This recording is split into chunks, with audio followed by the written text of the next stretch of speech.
virtualization actually has been at the district level for 30 years plus, and the kind of IT ecosystem that you see throughout the country, definitely NIC has played a significant role in that. Okay, so if you meet some senior officers in the government, whether the chief secretary or probably secretary of the government of India, if you meet them, most of them will tell you that we learned IT from actually NIC DIOs, because when they were working as DCs or DM in the remote districts, so definitely it was our people who taught them how to work on machines and all this.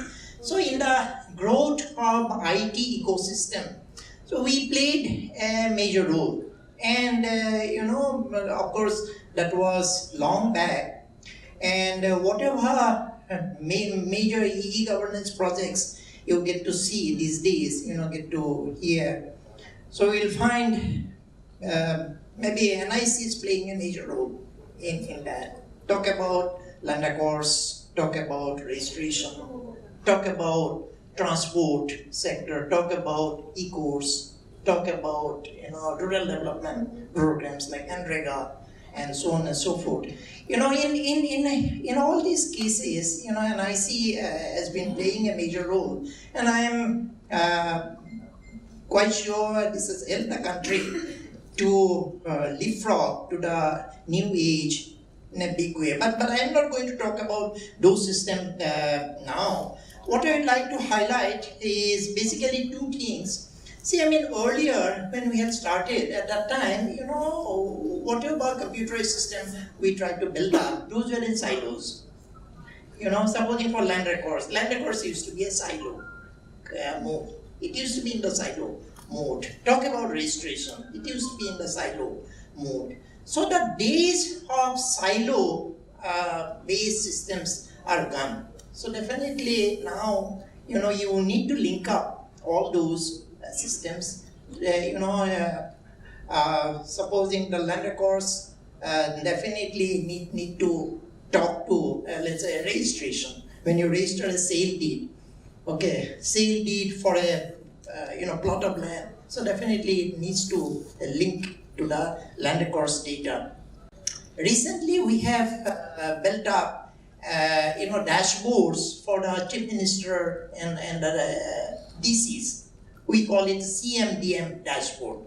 So CMDM dashboard is one of the example where whatever e-governance systems have been rolled out, we are trying to link up all those, the output from all those in the CMDM dashboard. It is a single dashboard which can be accessed by the DC in the district, and this can be accessed by the chief minister and chief secretary, commissioner secretaries, principal secretaries, and so on and so forth.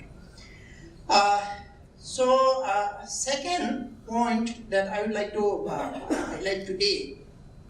So in the government sector, Megras was the cloud which NIC built up about 4-5 years back, and of course there's an effort to migrate most of the e-governance projects to the cloud. Gradually, what has happened, because the demand for cloud was much more than whatever Megras could take care of, so our ministry, NIC, has recently empaneled a number of private cloud service providers, CSPs. Now, it is not that the e-governance systems have to be hosted on Megras cloud only. There are about 10-12 different cloud service providers who have been empaneled, and now government systems also can be hosted on those. See, government being quite large, it normally advances in slow pace. Government still now feels that okay, maybe we can host our systems on empanel cloud service providers only, not directly on Microsoft Cloud or Google Cloud and so on and so forth. So the third point is, 30 years back, NIC went from, let's say, national capital to the state headquarters to the, let's say, district level.